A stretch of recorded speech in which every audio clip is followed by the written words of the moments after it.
The security guard thought I was just another nobody in worn-out jeans, someone he could shove out the door without a second thought. His smug grin didn't last long once he realized who I really was.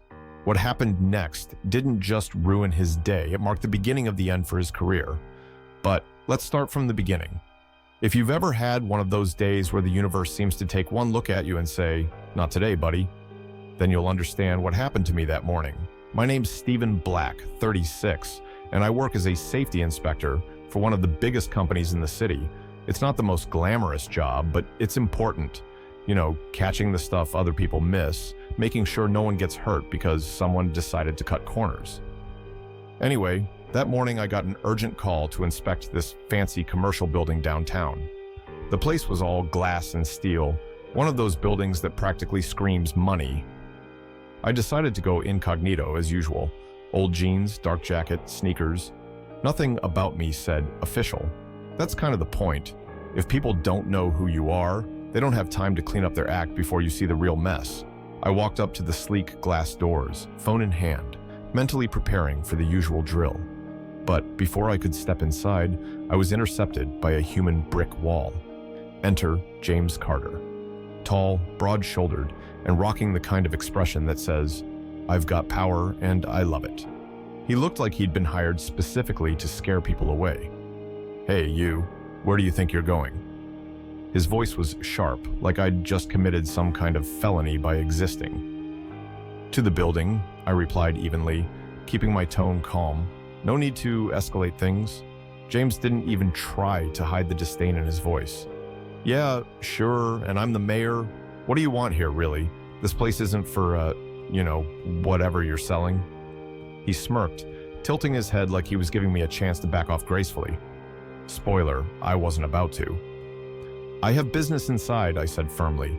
"If you'd let me through, I could—" "Look, pal," he interrupted, holding up a hand. "I don't care what your business is, you're not getting in. So why don't you save us both some time and move along before I call the cops?" By now, a small crowd had gathered, just enough to make me feel like I was on stage in some twisted comedy. Some people walked past quickly, avoiding eye contact, while others slowed down, pretending to check their phones so they could eavesdrop. A couple of teenagers even snickered, like this was the best entertainment they'd had all week. I could feel the heat rising in my chest, that slow simmer of anger that you can't quite let boil over. I reached for my phone to call the building management, but James must have been watching me like a hawk. "Oh, what's this now?" he barked, stepping closer. "Don't even think about recording me. Put that away before you really regret it." Then, just to drive the point home, he gave me a shove. Nothing major, but enough to make me take a step back. I glanced around, hoping someone might step in, but nope. People were either too busy pretending they didn't see or too entertained to care. "All right," I said, forcing myself to stay calm. "You've made your point. I'll leave." But I wasn't about to just walk away. I had a job to do, and no overzealous security guard was going to stop me. I walked across the street to a small cafe, ordered a coffee I didn't really want, and sat by the window. From there, I could see the building clearly, including James, who was back at his post, looking smug. I took a sip of my coffee, a plan already forming in my head. This wasn't over, not by a long shot. Let me tell you, sitting in that cafe, sipping on overpriced coffee and staring at the building like I was casing the joint, wasn't exactly my idea of a productive morning. But patience, as they say, is a virtue. And boy, did it pay off when I saw a group of employees step out for a smoke break. They had their company badges dangling around their necks, practically screaming, "We work here, jackpot!" I casually strolled out of the cafe and crossed the street like I totally belonged there. No need to make it obvious I was about to throw a wrench in James's little power trip. "Excuse me," I said, walking up to the group. "I'm Stephen Black, a safety inspector. I've been trying to get into the building, but your security guard seems to think I'm here to rob the place." The group exchanged puzzled looks. One of them, a young woman with sharp eyes and a confident stance, stepped forward. Her badge read Lisa.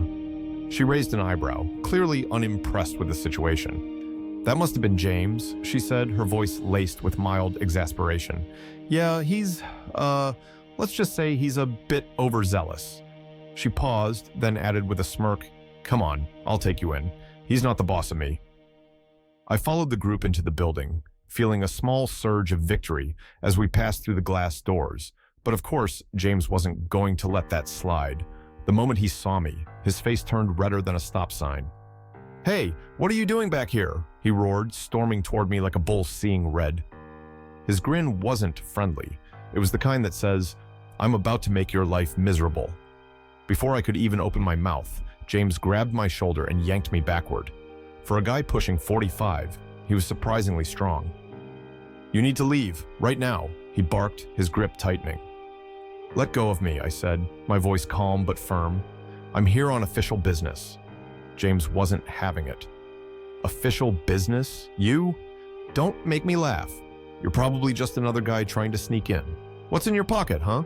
Lockpicks? Screwdrivers?" His words hung in the air, dripping with sarcasm and an unhealthy dose of prejudice. By now, the other employees had gathered around, their faces a mix of shock and embarrassment. Lisa stepped forward, planting herself firmly between me and James. "What are you doing?" she demanded, her tone sharp enough to cut glass. "He's an inspector. He's supposed to be here." James looked at her like she'd just told him the sky was green. "Inspector? Yeah, right. And I'm the CEO." At this point, I was done playing nice. I took a step forward, brushing off his hand. My voice was icy as I said, "You're making a mistake, and mistakes have consequences." The tension in the room was thick enough to choke on. Then, as if on cue, another employee approached. He was older, with the calm demeanor of someone who'd seen it all and didn't have time for nonsense. "James," he said, his voice measured but firm. "What's going on here? This is the inspector we've been expecting. Corporate sent out a notice about his visit." The color drained from James's face. He froze, his bravado suddenly replaced with confusion and maybe a hint of panic. But there was no apology in his eyes. Instead, he looked at me like I was the problem, not him. Lisa turned to me, her expression apologetic. "I'm sorry about this. We'll make sure you're taken care of." I nodded, keeping my gaze locked on James. "I certainly hope so, because trust me, this isn't over." The silence that followed was deafening. James didn't say a word as I walked past him, finally entering the building I was supposed to inspect, but the look on his face told me one thing: he wasn't done yet. And neither was I. James stood frozen, his earlier bravado completely gone. The tension in the lobby was so thick you could cut it with a knife. Moments later, Mr. Harris, the building's director, arrived. He looked sharp and professional, the kind of man who didn't waste time on nonsense. He walked straight toward me, his expression a mix of concern and determination. "Mr. Black," he said, extending his hand, "I've been informed about what happened. Please accept my sincerest apologies for this unacceptable situation. We will take immediate action to address it." I shook his hand, but my face remained calm, unreadable. "Thank you," I said evenly. "However, apologies only go so far. What I witnessed today is indicative of a much bigger issue. This kind of behavior isn't just unprofessional, it's dangerous." Harris nodded, clearly uncomfortable but respectful. "Understood. We'll make sure this is handled properly."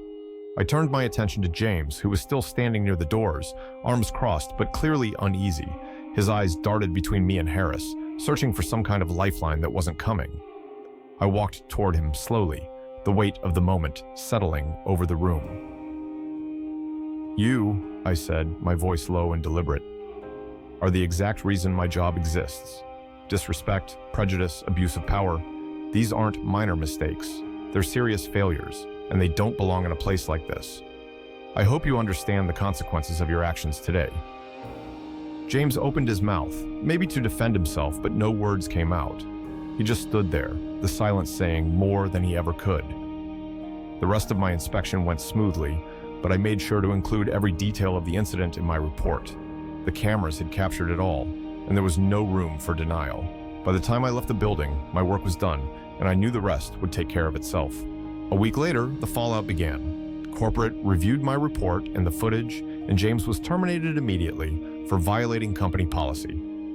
But the story didn't end there. Somehow the footage made its way online, and within hours, social media exploded. People shared their outrage at James's behavior, while others thanked me for standing up and staying composed. Messages poured in from strangers, each one reminding me why this work matters. Walking away from that building for the last time, I felt a quiet sense of accomplishment. This wasn't just about James losing his job, it was about setting a precedent. People like him needed to see that their actions had consequences, and everyone else needed to know that standing up for yourself can make a difference. Some lessons are learned the hard way, and for James, this was just the start. What would you have done in Stephen's place? Have you ever faced a similar situation, or do you know someone who has? Share your thoughts in the comments.